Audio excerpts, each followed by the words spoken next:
大家好，开始今天的分享之前，希望你能给人间烟火点个订阅，我将会分享更多优质的内容。今天本是我满心欢喜的日子，叔叔一家要从台湾回大陆探亲，这让我格外期待。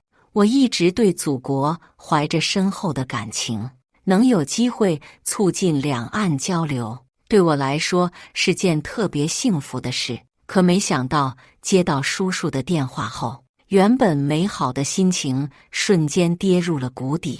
电话那头，叔叔带着抱怨的语气说道：“倩倩啊，你们大陆这生活条件可真不咋的。我本来想着去超市买点好吃的给你们带过去，结果到了才发现这儿的超市居然不收台币。我心里想着，现在这社会，电子支付都普及成啥样了？台币在日常消费里确实用得少，大家平时出门都习惯用人民币，而且现在电子支付这么方便，谁还老带着现金啊？”我无奈地笑了笑，对叔叔说：“叔，您太客气了，家里啥都不缺，您就别操心给我们买东西了。您现在在哪儿呢？我去接您。”我刚说完，叔叔又开始唠叨起来：“家里能有啥？我知道的，你们估计也就只能吃涪陵榨菜，连茶叶蛋都舍不得买。我想着多给你们买点茶叶蛋，虽说7块台币一个有点贵，不过叔叔我不差钱。对了，你吃过火腿肠没？那味道可好了，想不想让我给你带点？”我心里一阵无语，叔叔对大陆的印象怎么还停留在几十年前啊？我自己创业，经营着农家乐和采摘园，每个月净利润都有数十万呢，怎么可能连茶叶蛋都吃不起？可叔叔一直觉得自己了解大陆，实际上却全是偏见。叔叔坚持不让我去接他，说自己有钱，打算打个车过来。结果半天过去了，也没见他打到车。现在网约车这么方便，功能又多，我都不知道该怎么跟叔叔解释这新时代的出行方式。最后没办法，我还是从网上叫了一辆车，把他接了过来。叔叔从小就跟着父母去了台湾，对大陆的了解就只靠电视上那些片面的报道，还有早年的记忆，所以才会产生这么多误解。不过知道他是因为不了解才这样，我心里也稍微好受了点。父母出国旅游前，特意叮嘱我要好好招待这位亲戚，因为我要管理农园的事务，平时都住在采摘园里。网约车一路往乡村开，叔叔坐在车里，眉头皱得紧紧的，满脸嫌弃：“倩倩啊，你看看你们家这条件太差劲了，居然还住在乡下。我跟你说，叔叔，我在台湾买了套50多平米的房子，那房子可高了，有上百米呢，那气派，首都天安门都比不上。”叔叔滔滔不绝地说着，我心里一阵尴尬，感觉叔叔这趟回来好像就是为了来炫耀自己的优越感，但我还是记着父母的嘱托，努力挤出一丝微笑，礼貌地回应着他。就在这时，叔叔的电话突然断了。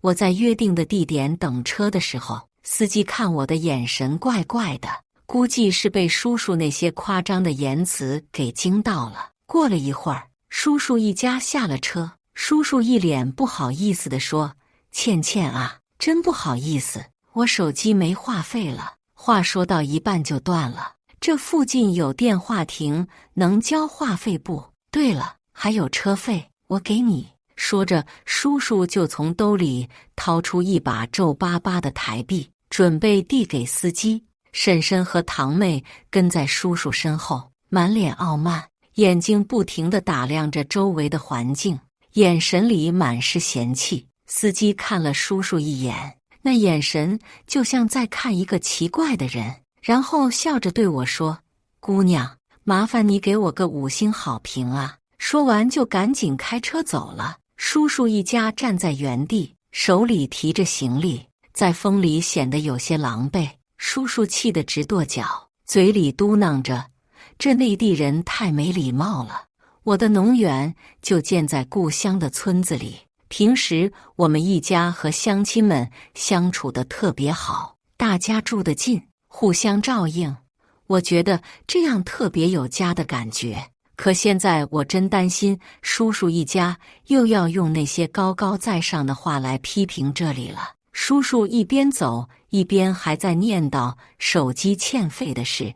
倩倩，你怎么把我带到这么偏僻的山村啊？这地方连个电话亭都没有。你知道叔叔我每小时都有几十万的生意要做吗？这耽误的时间可咋整？我耐心地跟他说：“叔，在内地交电话费根本不用去电话亭，用手机就能搞定。”婶婶立刻反驳道：“内地发展的也太落后了，根本没法跟咱们台湾比。我们楼下就有电话亭，半个小时内就能恢复通话。”我无奈地拿出手机，打开微信的移动公众号，递到叔叔面前：“叔，您看，我们用手机直接缴费，3秒钟就能到账。”其实我说3秒都有点多了。正常情况下1秒就能到账，要是缴费失败，我还得检查是不是号码输错了。我心里其实挺生气的，真想好好反驳他们几句，但考虑到两岸同胞的情谊，我还是把心里的火气压了下去。这怎么可能？叔叔还是不相信，硬塞给我一个20块钱的硬币，说：“倩倩，你拿着这个去电话亭交话费。”我看着手里的硬币，又好气又好笑。这20块台币在我这儿也就值4块多点，连去网吧上网1个小时都不够。叔叔居然好意思让我用这个交话费，我那副尴尬的表情，正好被刚进门的堂妹撞见。她眉头一皱，几步走到我跟前，语气里满是不屑：“哟，20块钱还嫌少啊？你一个从小在穷山沟里长大，天天吃榨菜的孩子，见过这么多钱吗？真是让人看了都尴尬。”我愣在那里，心里五味杂陈。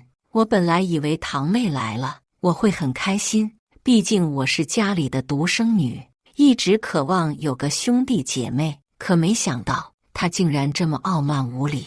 我赶紧把那20块硬币塞回给她，说：“这钱我不能要，你还是留着吧。”堂妹却一把抢过硬币，塞进口袋里，哼了一声：“想要就要呗，20块钱够你买3个茶叶蛋了，别不知足。”说完，她头也不回地走了。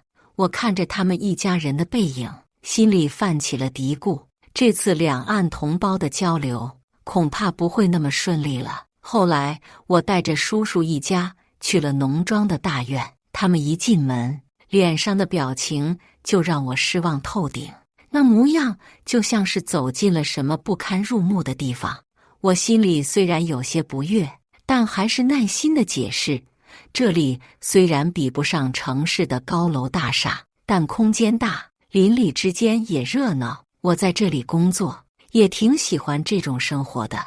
堂妹却在一旁东张西望，然后大声说：“倩倩，你给我们安排住这种地方，这也太不像话了吧！”我心里一阵无奈，觉得她真是太娇气了。她难道就因为湾湾省有套50平的高层住宅，就这么看不起人吗？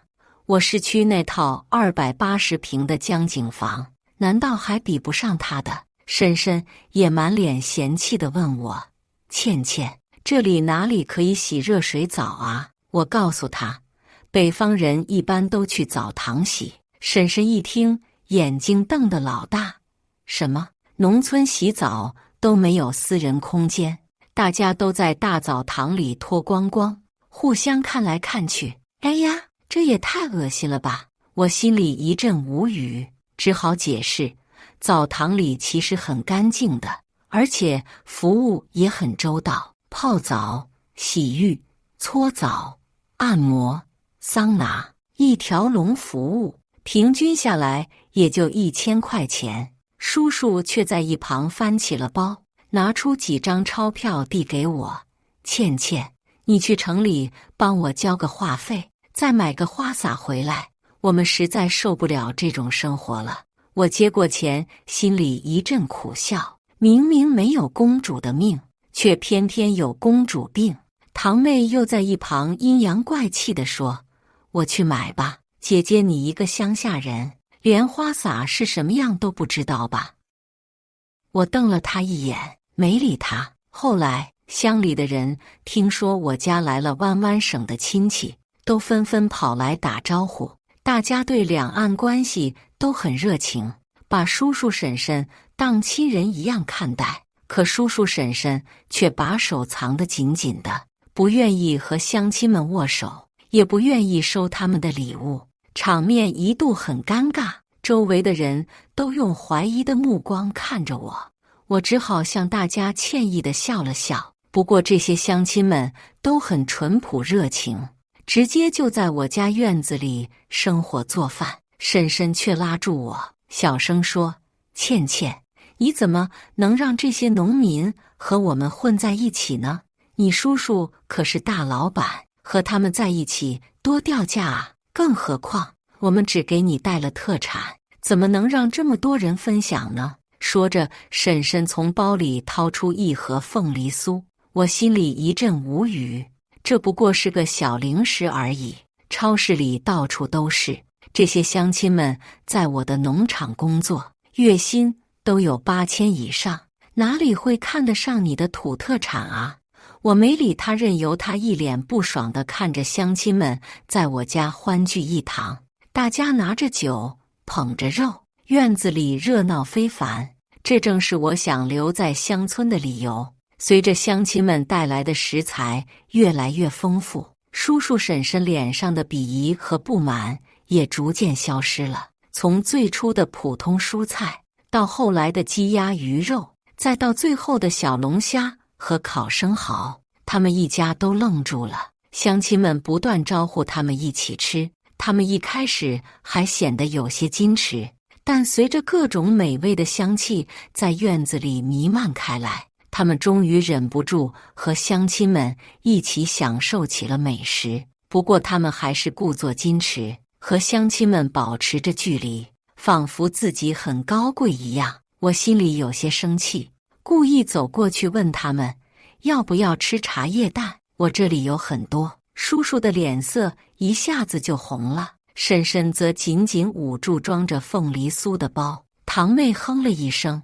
转过身去默默吃起了小龙虾。啊，我真是受够这种乡下的生活了，我想洗澡。一大早，堂妹就在院子里抱怨个不停，叔叔也跑到我面前说，倩倩啊，我手机没话费了，耽误了好多重要的生意呢。他们一家子无休止的抱怨让我头疼不已。我叹了口气，心里想着，这次两岸同胞的交流看来是真的不会那么顺利了。行吧，我带你们去把费用缴了，再顺便去洗个澡。我一边说着，一边掏出手机给司机打了个电话。没过多久，司机就开着车到了。我们一行人上了车，直奔市区。这村庄离市中心可不近，等我们到的时候，天已经完全黑了。市区里灯火通明，高楼大厦林立，处处散发着现代都市的繁华气息。哎呀，堂妹刚一下车，就被眼前的景象惊得张大了嘴巴。我心里清楚，他们一家肯定又被这城市的景象震撼到了。我故意装作不经意地问道，你们觉得这儿跟湾湾省比起来咋样啊？堂妹的脸色没什么变化，一本正经地回答，那肯定差远了，这儿哪能跟湾湾省比呀？快带我们去找电话亭吧，我得赶紧给我朋友打个电话。我无奈地耸了耸肩说道，电话亭那玩意儿在内地早就没了，现在都用手机，谁还用电话亭啊？可他们一家根本不信，见人就问电话亭在哪。一开始大家还耐心地给他们指路，可问得多了，别人都用看傻子的眼神看着他们，他们这才灰溜溜地放弃了。内地这发展也太差劲了，我真是受够了。堂妹气呼呼地冲我抱怨道，叔叔婶婶的脸色也很难看。我实在没办法，只好掏出手机给他们演示了一下手机线上缴费的流程。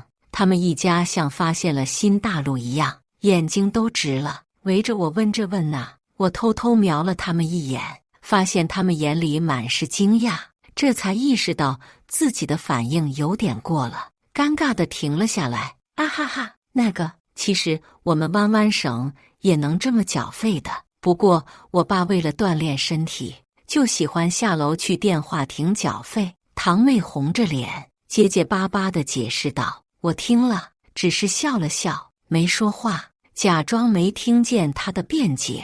我又跟他们说带他们去澡堂，他们又开始发牢骚了。我心里直犯嘀咕，这一家子怎么就不长记性呢？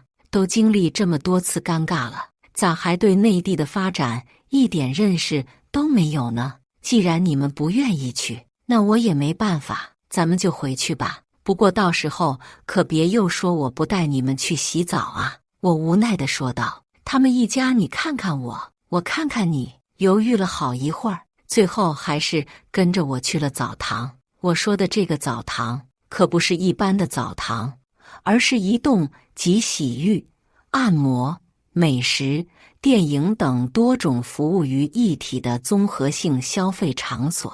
我平时业绩好的时候，就会带乡亲们来这儿享受享受，就当是给大家的福利。这是澡堂。婶婶用力揉了揉眼睛，满脸的不可置信，仔细地打量着这栋华丽的建筑。接下来的体验自然让他们十分满意。我给他们每个人都订了全面的服务，毕竟不能让内地的面子受损，而且我也不差这点钱。等他们洗完澡，舒舒服服地走出来时，脸上都洋溢着得意的神情。我在餐厅早就给他们准备了一桌丰盛的夜宵，就等着他们来了。叔叔满脸兴奋地走过来，拉着我的手说：哎呀，没想到这澡堂这么好，还有温泉可以泡，拔罐也特别舒服，那个按摩师的手法更是没话说。还有，他正说得起劲，突然意识到自己好像说的有点多了，赶紧干笑了几声，说道：其实我在湾湾省也经常去外面请人按摩，这些都不算什么。这里消费多少钱啊？叔叔一家都瞪大了眼睛，眼巴巴地看着我。我本来以为他们是想给我钱，出于好意，我就随口说了100块。没想到堂妹立刻插嘴道：这么便宜啊，难怪你会带我们来，真是太划算了。我心里暗自苦笑，看来是我多想了。他们嘴上虽然说得轻蔑，可身体却很诚实。一桌丰盛的美食很快就被他们一扫而空。自从那次去市区之后，叔叔一家变得收敛了许多，不再像以前那样显摆他们的优越感了。我也乐得清静，每天和乡亲们一起在农田里忙碌着。我一直坚信，只有深入到最基层，才能真正了解我们公司的问题和优势，从而做出正确的调整和决策。可我没想到，我的这个理念竟然让叔叔产生了误解。这天中午，我刚吃完午饭，叔叔就一脸严肃地把我拉到一边，说：倩倩，叔叔想跟你谈件事。这次回内地，我是打算创业的，想开一家工厂，这可是个大事。可看着他那抠抠搜搜的样子，我对他的资金链产生了怀疑。我半信半疑地问他想开什么工厂，叔叔神秘兮兮地跟我说了一下他的产品，可说得含含糊糊的，根本听不明白。接着他又开始聊他的运营模式，重点说要吸引投资，让大家都来入股，实现全民持股和分红。我越听越觉得不对劲，这不就是多年前的传销套路吗？看到我脸色不好，叔叔还是不死心，继续说道：“倩倩，你放心，叔叔绝对不会让你吃亏的。现在叔叔最缺的就是人手，产品你不用担心，绝对没问题。只要人够，就能开始生产，每个人月薪800。你要是能帮我招来一个员工，我就多给你200块的提成，怎么样？每个月拿1000块，去洗澡堂子都能洗好多次呢。你好好想想。”叔叔故意用一种充满诱惑的语气跟我说，把我逗得哭笑不得。这种传销的说辞早就过时了，现在就算是小孩都不会上当。我觉得叔叔对内地的认知实在是太偏颇了，更何况这点钱还想诱惑我这个月入数十万的老板，简直是笑话。我强忍着笑意，拒绝了叔叔的提议。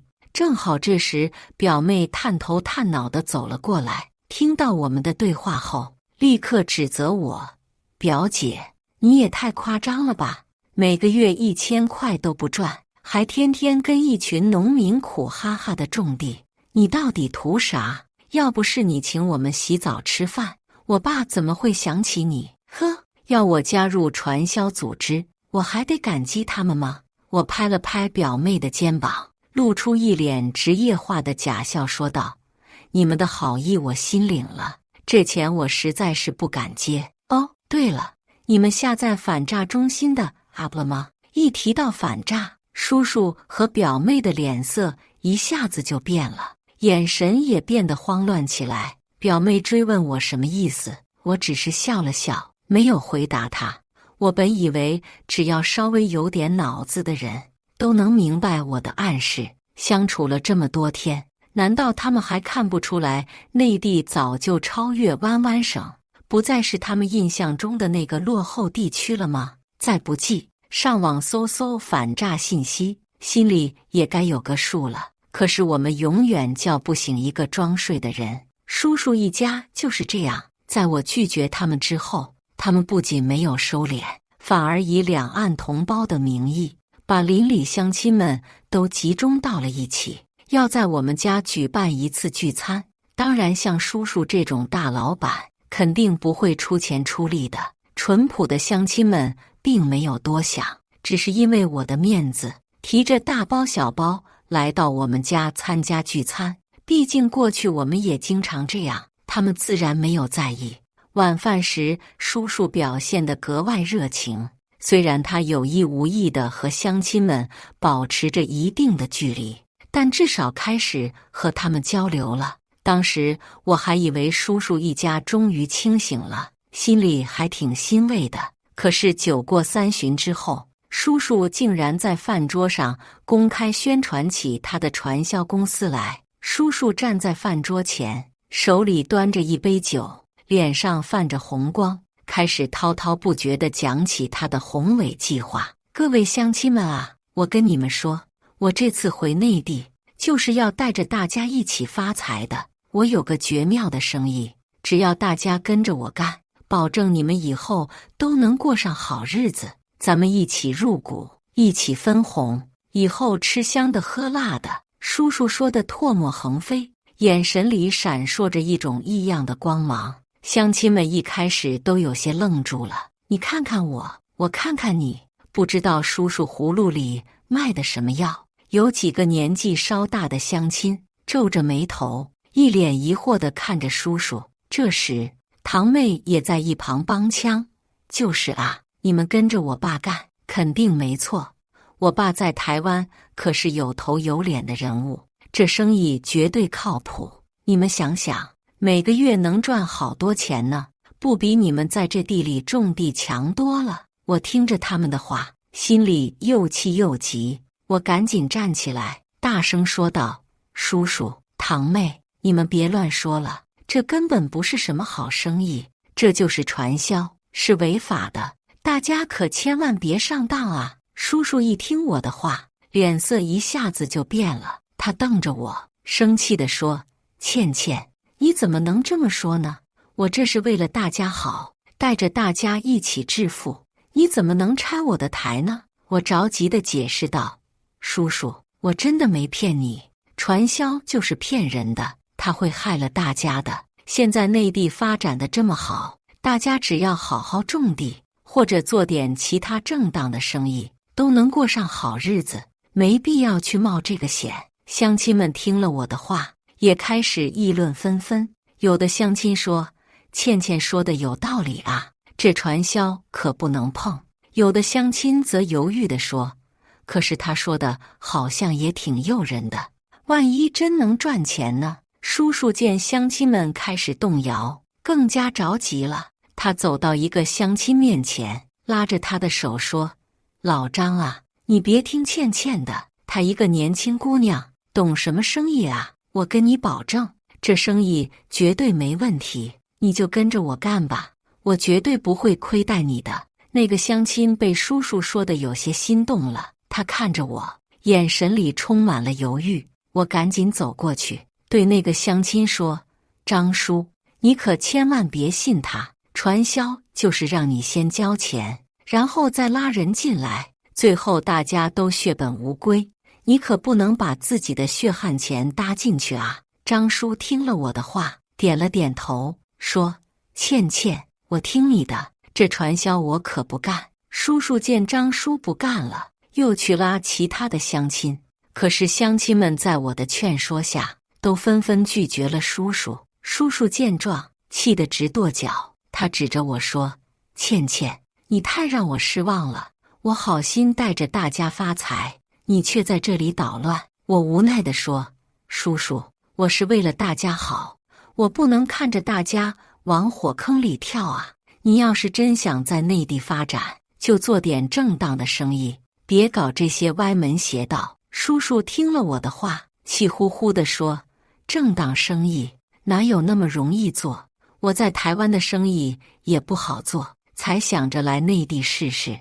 你们内地人就是太保守了，不敢尝试新事物。我反驳道：叔叔，这不是保守不保守的问题，这是原则问题。传销就是违法的，我们不能做。内地现在有很多机会，只要我们脚踏实地，一定能做出一番事业来。叔叔见我态度坚决，知道自己的传销计划是行不通了，他气得把酒杯往地上一摔，说：好，你们都不听我的，那我走，我以后再也不来这个破地方了。说完，叔叔就要拉着婶婶和堂妹走，婶婶和堂妹也一脸的不高兴，跟着叔叔就往外走。我看着他们的背影，心里又气又难过。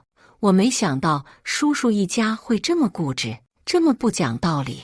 乡亲们见叔叔一家要走，都纷纷过来劝我。有的乡亲说：倩倩，你别往心里去，他们不懂事，你别跟他们一般见识。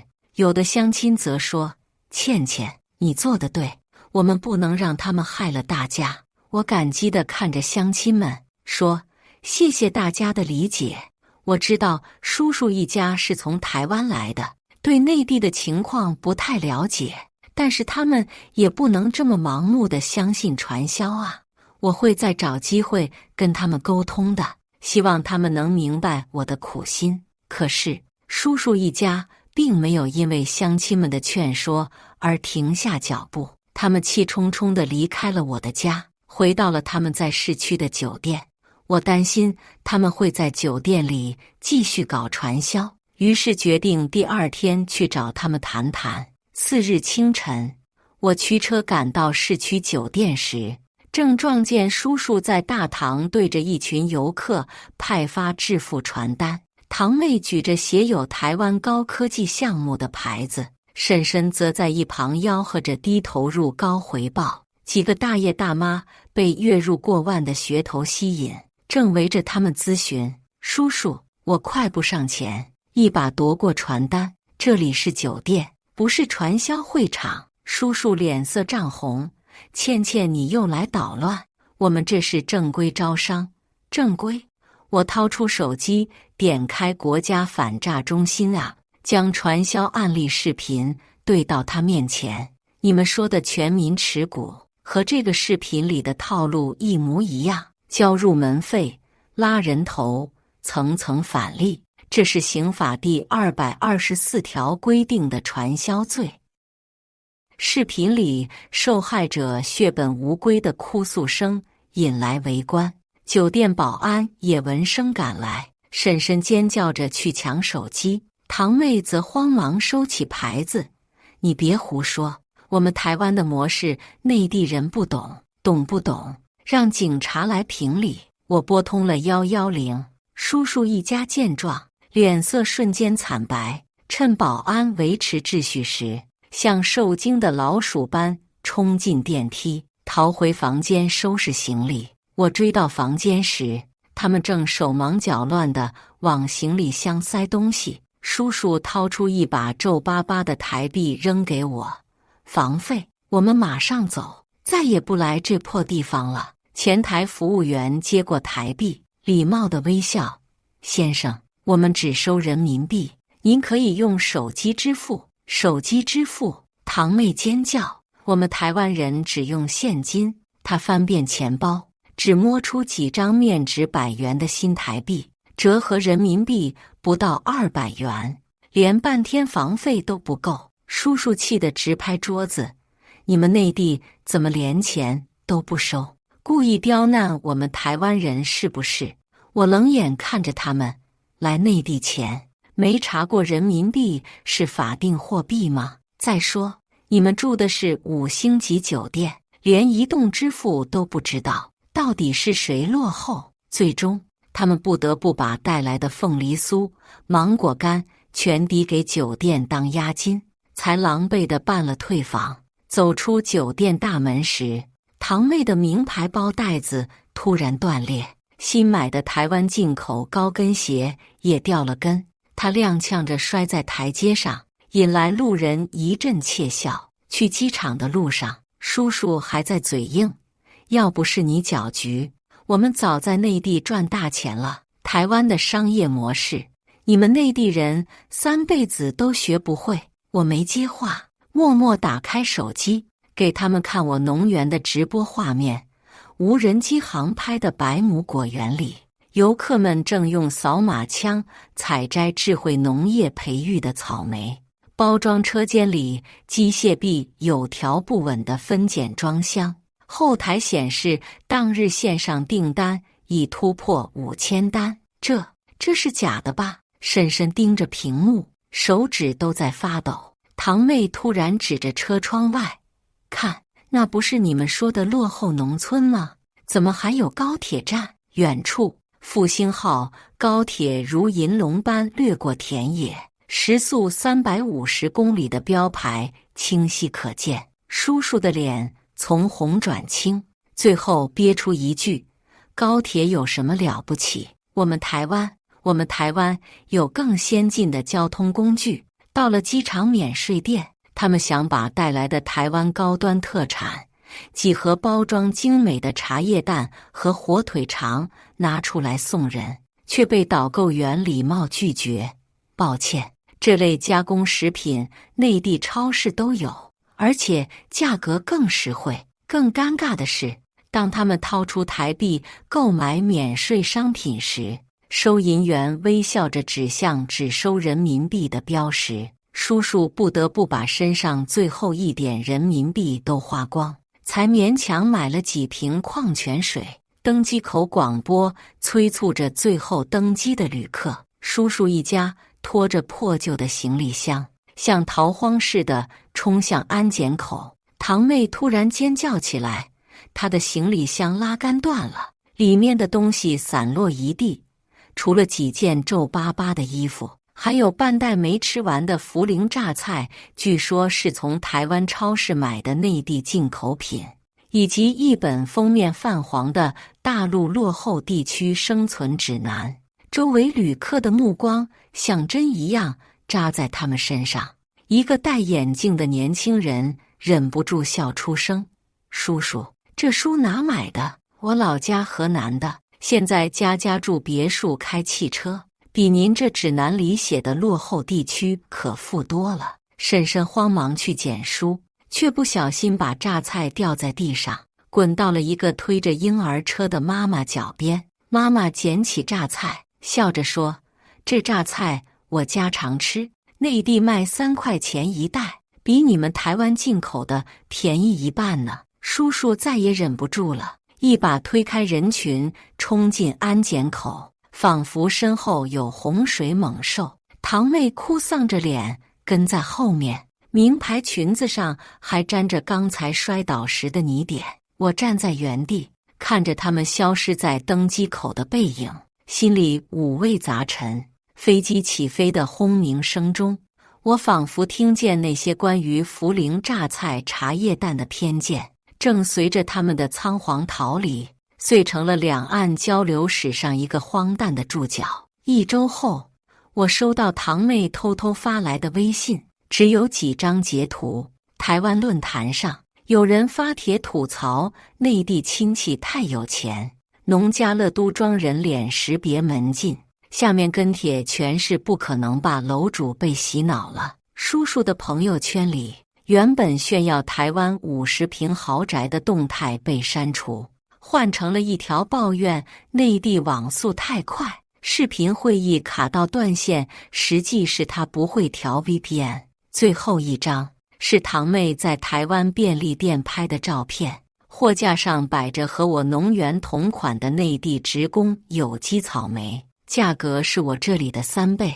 她附了一句话：“表姐，其实我们那边的电视好像真的没说真话。”我笑了笑，回复：“下次再来，别带茶叶蛋了，我请你吃农园现摘的草莓。”管够，海峡两岸的距离从来不是几百公里的海域，而是偏见与真相之间那一次勇敢跨越的脚步。至于叔叔一家，听说他们回台湾后再也没提过来内地创业的事，只是每次看到新闻里的内地高铁，都会默默换个频道。以上就是今天分享的故事，大家有什么想说的、想吐槽的，欢迎在下方评论交流，也更希望能给人间烟火点个订阅，我将会分享更多优质的故事内容。